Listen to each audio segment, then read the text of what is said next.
అసలు శివతత్వానికి ఉన్న గొప్పతనం ఏమిటో తెలుసా?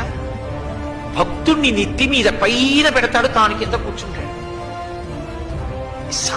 ఆ మహానుభావుడు తిన్నడు. ఆయన భక్తిని తక్కువ చేసి మాట్లాడడానికి వీల్లేదు. అంత గొప్ప భక్తి తత్పరుడు. ఆయన యొక్క భక్తికి పొంగిపోయాడంతే శివుడు. వచ్చి దొంగదండాలు పెట్టి స్తోత్రాలు చేసి బిల్వదళాలు తీసుకొచ్చి వేసేస్తే పొంగిపోతాడనుకోకూడదు. ఆయన అసుతోషుడు, దానికి పొంగిపోతాడు, కాదంటలేదు నేను. కానీ మనసున్న చోట ఆయన పరవశించిపోతాడు, నెత్తి మీద పెట్టుకుంటాడు. ఆయన ఎంగిలి నీళ్లు నోట్లో పట్టుకొచ్చి లింగం మీద ఉమిశాడు, అభిషేకంగా తీసుకున్నాడు. అంటే మనం చేయకూడదు, తిన్నడికి తెలియదు కాబట్టి చేశాడు, దాన్ని భక్తితో స్వీకరించాడు. కాలి చెప్పుతో శివలింగాన్ని తుడిచాడు, కూర్చగా అంగీకరించాడు. ఎంగిలి మాంసం ముక్క పెట్టాడు, నవ్యోపహారాయతి, మంచి ఆహారం పెట్టామని తినేశాడు. ఇంత పరవశ